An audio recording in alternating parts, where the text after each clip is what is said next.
features on a Phoenix is the position setup mode. I don't know any chess computer which makes it so easy for you to set any position to the board and to play from this position.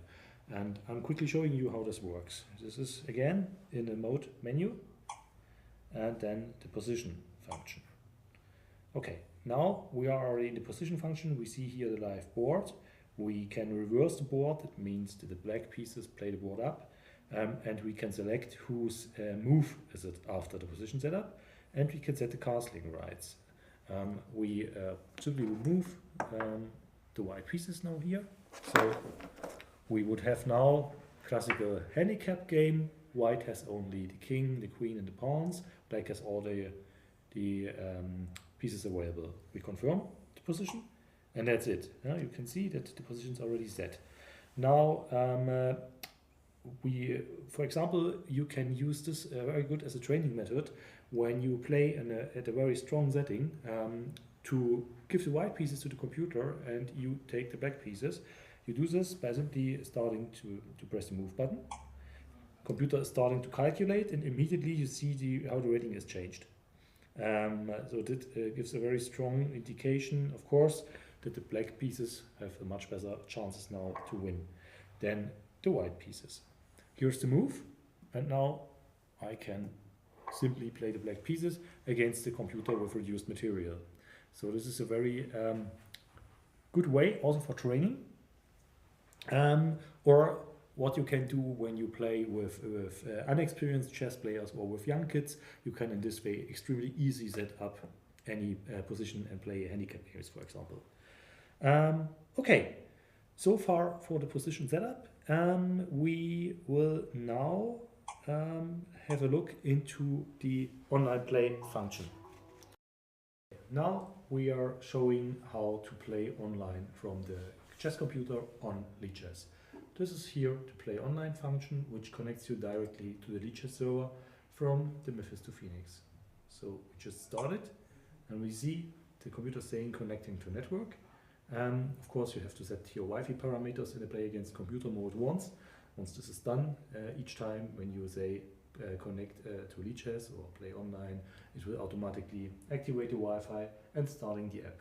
This is now the Chessconnect app, which is available also for Android and iOS here in an adapted version directly for the Mephisto Phoenix. You operate it in the same way as with the chess computer. That means we normally press the buttons. To make it easier here for the video, we have now made a little trick and plugged in a little mouse in the back of the unit into the USB port. So I can show you a little bit better without my fingers in front of the screen how this works. So we are now pressing on play on Lichess and logging into the account. My token is already entered into the system and is stored. Now we have three options: new game, join the arena and join the Swiss tournament. We want to have a new game. And now we can decide whether we want to have a quick choice or set our game parameters in detail. The quick choice is similar as you know it on Lichess, unrated and rated games with the most common time controls which you can select. A press on this button will immediately create a challenge so that you should find an opponent very fast.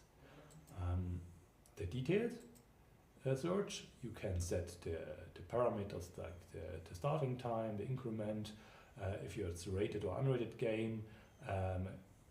You can freely set the range of the rating of your opponents and then press create challenge and you will find an opponent. Then we have the special searches. When you want to look for a specific Lichess user, you can go here and enter the Lichess username, and then the system will look for him and will show you if he's online or not. And if he's online, you can send a game invitation. Or you go for the friend list. And this is an extremely useful feature. For example, you could, same as the detailed search, you set the parameters and then you click here on the little arrow and open the friend list. And then you can see that the red names are friends which are not online and the green ones are friends who are online. So we select them and can now create a challenge and send an invitation to the user and play again a game against him live via the Lichess server from our Mephisto Phoenix. We show you this now. We are just making a game against the Lichess engine, because here we have no problem if we just resign the game or abort a game. If you do this playing against other users, you may get banned from Lichess if you do this too often. So therefore, for demonstration purposes, we just select the Lichess engine, create a challenge. Now we are directly online and we can execute our moves. And you see that the engine is immediately answering, with the difference that we are not playing locally on the chess computer, but live online. And you see this works exactly in the same way as playing against the engine, with the difference that we are now directly on the Lichess server, and whether we play on the Lichess against the Lichess engine or against a human is completely meaningless. It works exactly as if you play regular with the chess computer. You see the move indications from Lichess on the board directly with the LEDs. Here they are. And so you know what the move for the other side is. And down below you have the submenu for the game controls. Things like request a take back or resign a game can be done here. Okay. With the home symbol we get back to the main screen. Here we find the button to exit the app.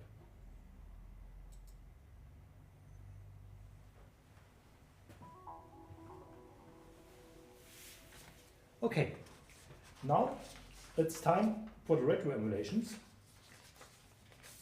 and I will hand over now to Ruud Martin in the Netherlands.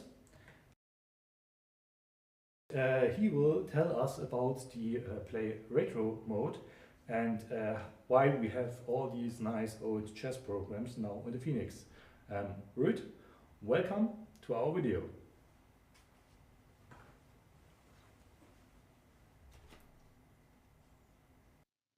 Thank you, Thomas. In this part of the webinar, I will discuss all the retro emulations which are available in the Phoenix module. The retro emulations were part of the Phoenix projects in the last 15 years, and which were a development to answer to questions from the community that they would love to have emulations within the Phoenix programs. So this is why we also included the retro emulations within the Phoenix module, and I hope you will enjoy them. In the rest of this webinar, I will give you some details regarding these retro emulations. In this webinar, I will tell you things related to the history of the emulations, which chess computers are emulated, and why. That's of course an interesting question. What we have regarding speed improvement, or even tuning the speed to lower speeds than the original, and the corresponding speed bar within the Phoenix module. And lastly, we will give you some tips regarding the sensor board emulations and other tips which are useful in using the emulations within the Phoenix module. It all started with some self-made project. You see here a so-called breadboard on which I was developing some interesting chess program components using a ARM processor. And I was intrigued with the Polgar 25 MHz ID to speed up the Polgar program in itself. And I was using at that time an exclusive board.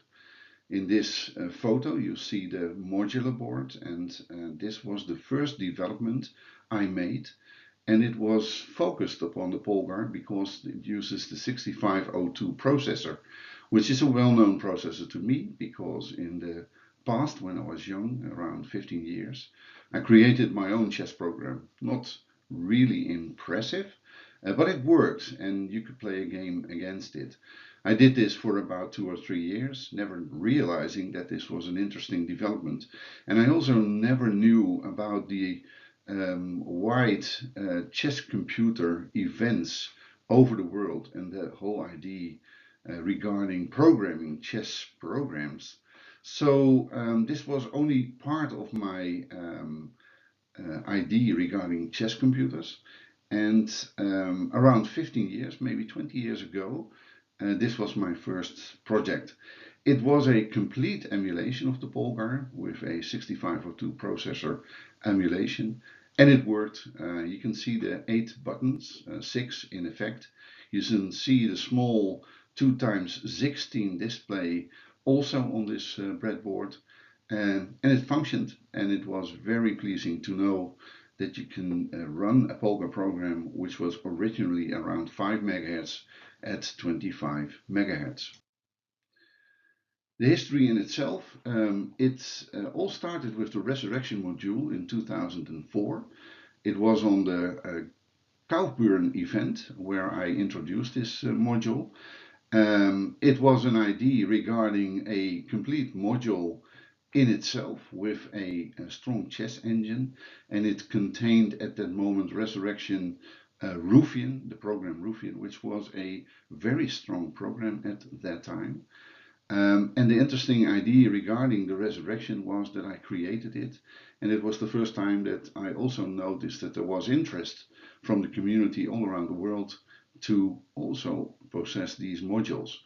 It was not a commercial idea, it was just the idea that I could create such a module. And the interest was from the community itself. In the first 12 modules I created, they were called the Dirty Dozen, 12 people around the world who were interested in the project, and this was the first launch of the Resurrection module in itself. I created newer modules in this effect, the Resurrection 2, which was a two-piece module set, and it also contained a larger display. The Resurrection modules in itself had a 2x16 in that time PLED module, which was quite advanced, but the Resurrection 2 in itself was the first product to have a full graphic display. Not large, it was only 128 by 64 pixels, but enough to display a board and display analytic information. So this was a big step forward in the development, but they were still based upon module sets. The Resurrection 2 was superseded by the Revelation modules in itself, advanced again, but with a new processor and with a better display. I always had the idea to create a complete board, so this resulted in the Revelation board. This is not pictured in this PowerPoint, but you see the latest result of this development, which was the Revelation 2 board. And I do like this edition. This was the Black Anniversary edition. It also suits my coloring idea regarding the whole Phoenix approach. So it's done completely in black with gold written labels up on the front plate, and this was the latest idea I had for creating a complete chess computer in a board. It would suit my idea from beautiful design, a large board, easy to use, and the stands were an idea as well to lift the board up from the table to give it somewhat of a more beautiful design, resulting of course in the cooperation with Millennium, creating the Mephisto Phoenix module in itself, and also using the existing boards from the Millennium products. What I told you was that I always used ARM processors. I was very interested in how these processors worked, and because they were based upon RISC ID, they were also very suited to emulate other processors. The Polgar 25 MHz was emulated on a ARM 200 MHz, which is interesting because then a 200 MHz processor is emulating a 25 MHz 6502, which was, in my opinion at the time, a very fast emulation. I always used ARM CPUs in my products. I did use about 10 years ago also the FPGA processors. Complex because you could program from a hardware perspective the chess computer programs, and I realized within an FPGA a complete emulation of the task 30. I always found that it was very important to truly hardware replicate the emulations. For example, the display in the emulation from the task is also a small display with a processor on board, which was emulated in itself within the emulations of the task products in the Phoenix. What also was very interesting was that the board emulations of the task, but also the Bavaria, but mostly the task, used inductive pieces. And within my emulation, this inductivity and the counters related with it was also emulated. The most interesting emulation I made was the Nova Robot Adversary, because it contains very much servos and logic. If you would look at the PCB of the robot adversary itself, it contains very many logic ICs, and this all has to do with counting pulses from the robotic arms on all directions. And it was very interesting to find out how the robot adversary functioned, how these counters functioned, how the arm was driven. And of course, emulating the Nova Robot Adversary in itself is very difficult because it's a physical arm, but you can see the movement of the arm in itself returned within the emulations. And also the sound, because the Nova Robot Adversary has very interesting sound effects. As I indicated, I used the ARM processors in itself to emulate the chess computers. Interesting enough, the RISC-2500 and Montreux and the Task King, which were products from Johan de Koning as a programmer and a well-known task company from Holland, were the most difficult to emulate. This is because the ARM processor in itself has many instructions, and you have to emulate these many instructions as a complete package to emulate the task products. But the task products in itself were also complex. They were very advanced at the time they were created by the company Task, and they use very interesting techniques. And also, of course, the boards which could recognize the pieces. It's now common good that pieces are recognized, but at this time it was very interesting that companies introduced these possibilities. The 6502, as I indicated, was also a special processor I always found very interesting. I programmed, as I indicated, my own chess program on it, and the well-known programs were emulated like Rebel, the MM series, the Polgar, as I always indicated, the Nigel Short and the Milano, which in effect I found were very nice chess computers made of plastic, but very nice cased and also very good programs. And the most interesting challenge I had was emulating the 68,000 emulation in itself. This is the most highly optimized emulation. This means that running on, for example, a Pi, which is in the Phoenix module, a 68,000 can be emulated at very high speeds. Also very interesting programs from Richard Lang, the Glasgow, Amsterdam, Dallas, Roma, Almeria, Portoroz, up to the London.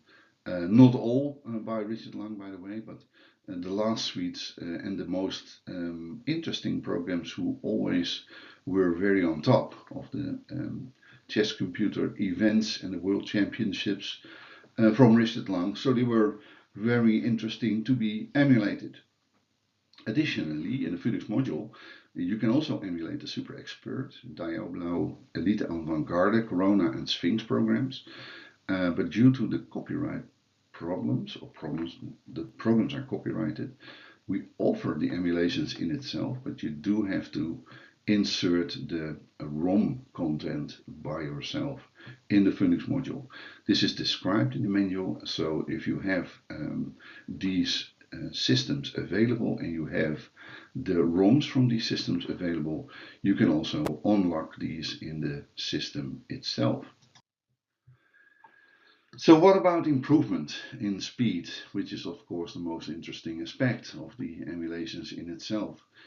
Emulating the ARM processors, in this case the task processors, didn't give much of an improvement, because this is a processor which is very problematic to emulate in itself. So I was very pleased that in the Phoenix module we could achieve somewhat over the original speeds, not much, but in this case we could emulate a task R40, which was the top model of task, even at speeds around 53 megahertz. The 6502s, well, this is very interesting improvement for a 6502 in the normal chess computers around 5 to 10 megahertz, but we could improve this to around, well, averaged on 160 to 170 megahertz. So that's quite an improvement in itself. And the most impressive improvements are made for the 68,000 processor series. These were normally clocked at around 8 megahertz, but they can be emulated up to 500 megahertz. And as I indicated in the Phoenix module, there is a Pi 4 integrated.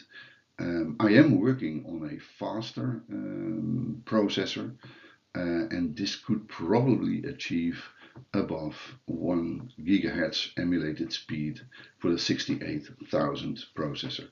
More information on this development is also on my website in itself. The possibilities are there. You can, of course, go to up to the maximum speed. You can set them slower. Sometimes emulations will show some well, surprising results if you slow them down under the normal speed for these systems, but they should work in many cases. As I indicated, the 68,000 highly optimized because it's emulated in an ARM assembler itself, and I think for the 6502 I do see ways of improvement, and maybe in the next year we can speed this processor up significantly. All these informations are coming from schachcomputer.info, which has been a great inspiration for me. I always like to look into schachcomputer.info of what was available on this website. Many informations and many people there who helped me in my developments. Interesting enough is that these emulations are now given in megahertz. I also report them in MIPS, million instructions per second, on the emulations themselves, but they do vary. And this means that if you are in the end game of an emulation, you will see that the improvement of speed is higher than in the beginning of the game. This all has to do with how the emulations are created, how these processors and emulations are running, and it simply is noticeable that at the end game, when there are not so many positions, or maybe many positions, but not so many pieces on the board, you will see that the emulations will be faster. You see here the display of the Phoenix module, and you can tap with your finger or with a stylus on the display on the given positions.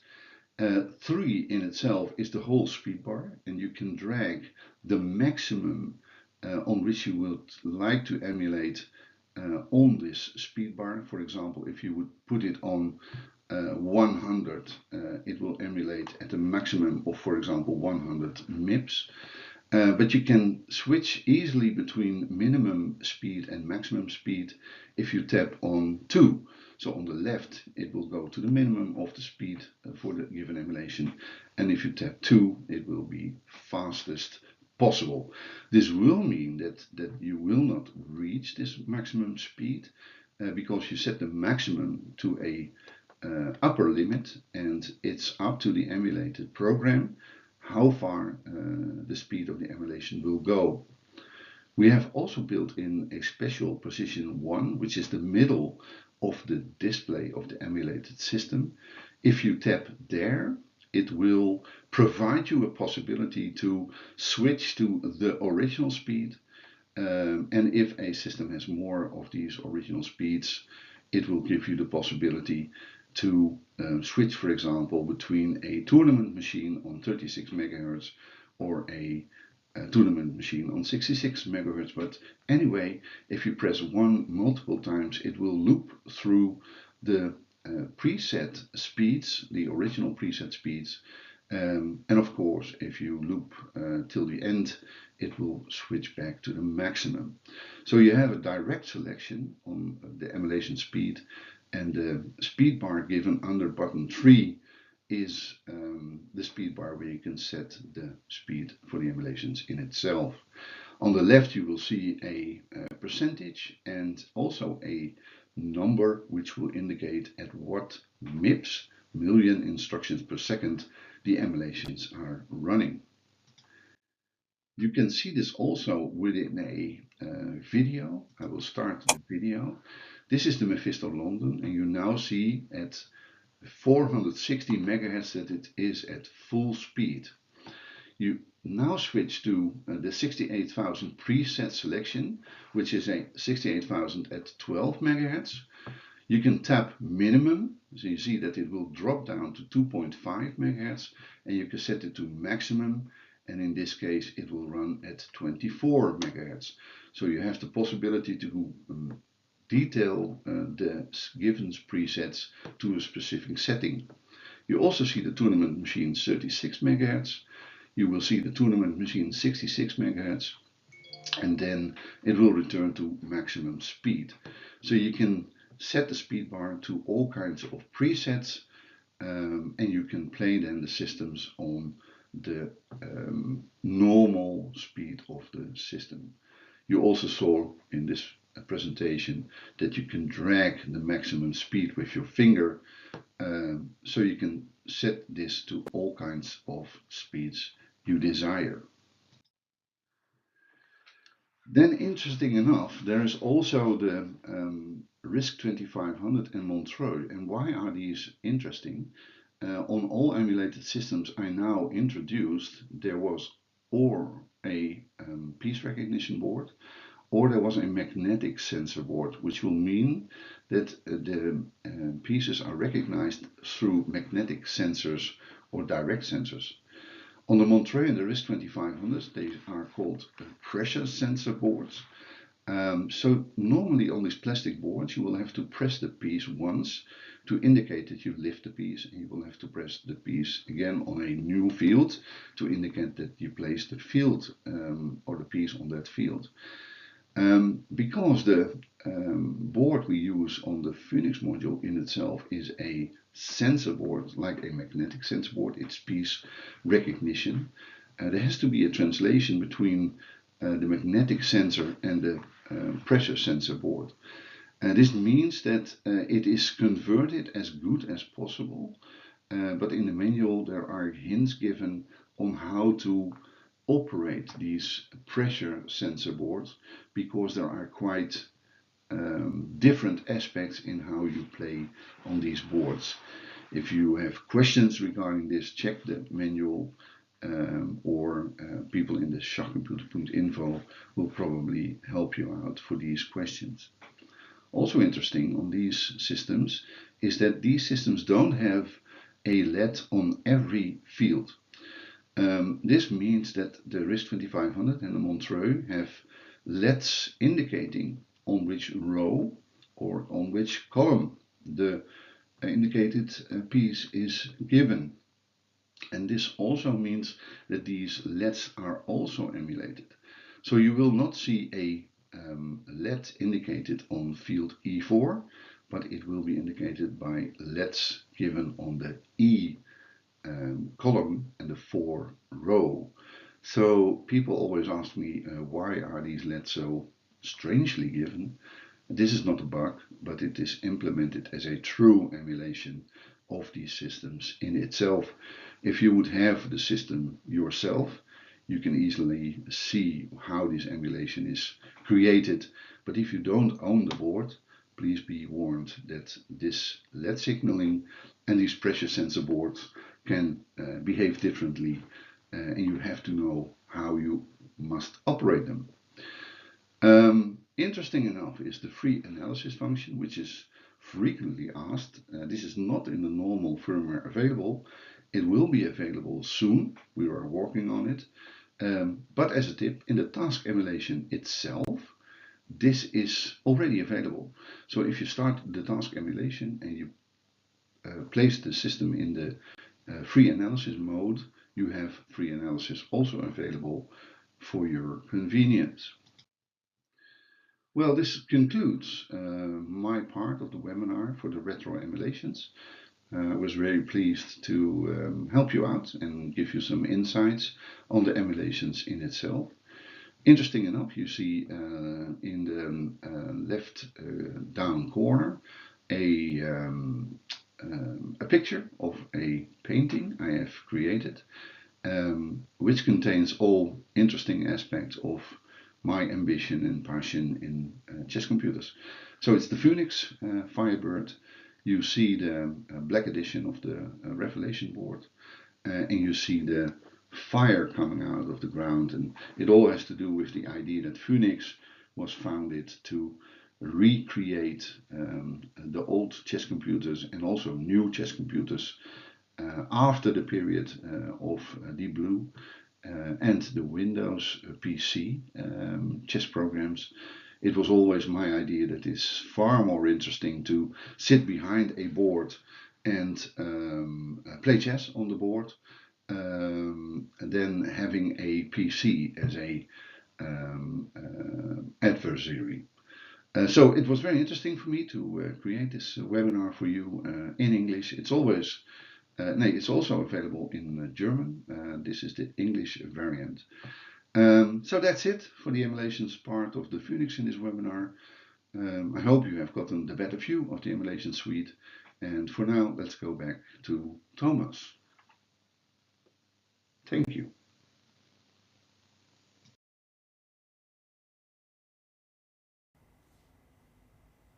Okay, thank you very much, Ruud, for this interesting presentation. We are now taking a further look on the available accessories for the Phoenix.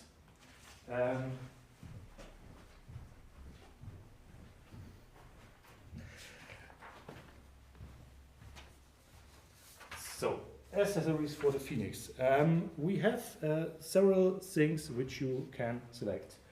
Point one is, if you like to take the Phoenix with you, then it's recommendable to get a storage case. This is how it looks. There are two sizes available. One is the big one for the tournament board. This is that one. And there is a smaller one for the 40 centimeter version available. You can store everything inside these cases. They are made in Germany and custom made for all the accessories. So that means computer module, boards, pieces, power supply, everything which you need, you can easily store over there. Then there is now available the executive Chessman set. I have it here with the ebonized pieces. For example, we can, I'm just demonstrating this here. This is a nice set which is ebonized and white, and you can see the details here of the. Let's compare the two knights, for example. They have a better contrast on the board, of course, because they are ebonized, and they are really very, very nice and detailed made. Executive Staunton set, it's available in the Millennium web shop and also on most of the dealers. Looks quite nice, is available now.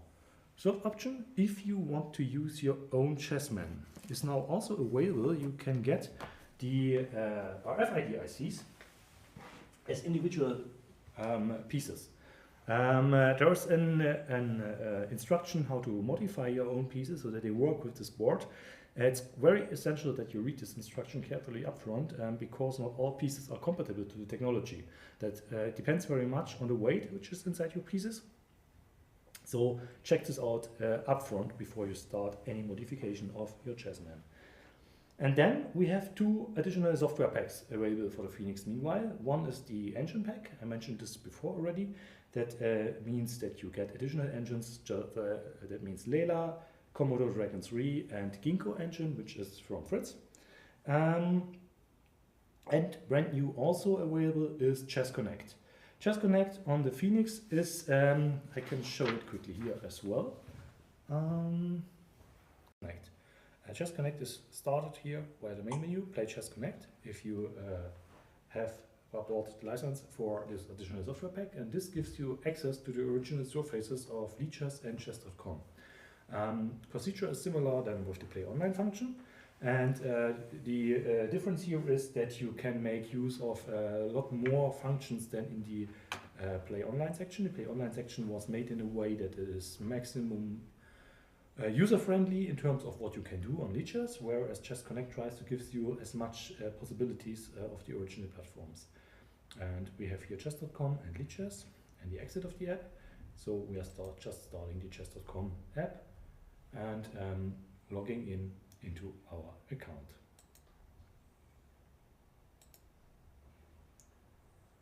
Then you can see original chess.com is loading.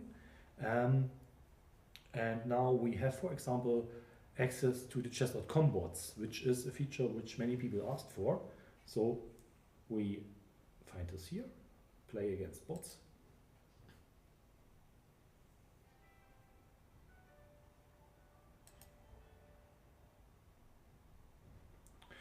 And then he's loading. And now you can select, as you notice on chess.com, the bot against you. So that means we see now here the bot menu from chess.com, or we can play against Santa if we like, or we can look for a master player, and so on. And just click on play, and then you can start your game. Can quickly do this. Okay, Santa is selected. And let's make a move.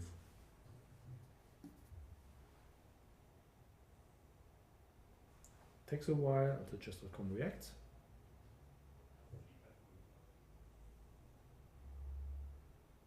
Okay, so you can see this works the same way as playing online with the ChessLink app, just with the difference that we are directly on chess.com.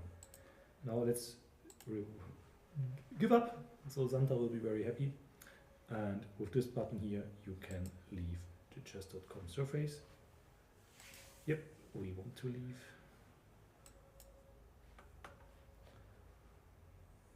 And then we get back to the main menu of the Phoenix. Okay, now as a final step, we want to talk a little bit about the questions which has been asked in the German webinar in regard of the Phoenix system. One question was to which boards Phoenix is compatible. Basically to all boards which are Millennium boards with a piece recognition. That means the exclusive series in the 40 centimeter size or the Supreme Tournament series in the 55 centimeter size. If you have a board already, you can buy the Mephisto Phoenix also as individual module only and use your existing boards.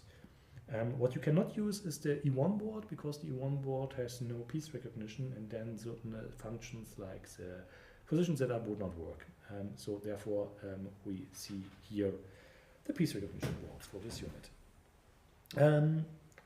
Then there was an interesting question from how many ELO is the purchase of a Phoenix worthwhile? Answer here is very simple. There is no lower limit. I think there is no chess computer in our range which has such a variety. Even if you are absolutely beginner, you have settings and engines available here which works. For example, if you go to the fun levels from Komodo, they start really at a very, very low level. So it really doesn't matter if you are a grandmaster or absolute beginner, you can have fun with the Phoenix anytime. I think the majority of our customers will be in a range of 1,400 ELOs, so they are by far no grandmasters, so this is absolutely no problem. Apart from that, you can use all the historical chess programs because by nature they are not that strong than the modern engines. So they will give a very good opponent for you if you are not playing 2000 ELO something. Chess 960 was asked for. Chess 960 is available via Chessconnect, both on Lichess and chess.com meanwhile. Stockfish 17. When is Stockfish 17 coming? This is planned for one of the next upgrades for the Phoenix. Will be probably somewhere in 2025 available on the Phoenix. We had one question in regard of the adaptive mode of Shredder. The customer wanted to know when Shredder exactly is recording the result of the game. There's a very simple answer here. As soon as your game is finished or you give up because you are in a lost position, you just have to execute the new game command, either directly via the menu of the Phoenix in the mode section or by putting the pieces into the starting position. And with the new game command, Shredder will record your game.